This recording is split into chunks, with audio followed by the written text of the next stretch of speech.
The opposite of interleaving is known as blocking. This is when you practice one type of problem and then another and then another. So for example, let's take words that have the sound I. Blocking this would mean that you would just practice words that end in the letter Y before then moving on to practice words that end in IGH, before then moving on to words that end in IE. The problem with this is once students spot the pattern in one of the practice sessions, for example, every word ends with Y, they just apply that rule every time, almost on autopilot.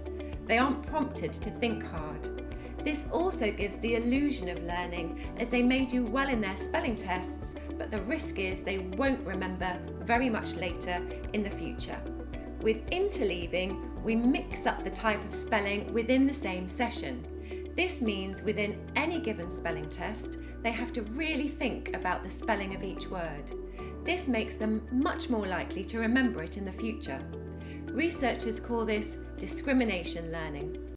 If you're looking for more resources like this that are useful, research-based and easy to use, then go to the Teachers CPD Academy now.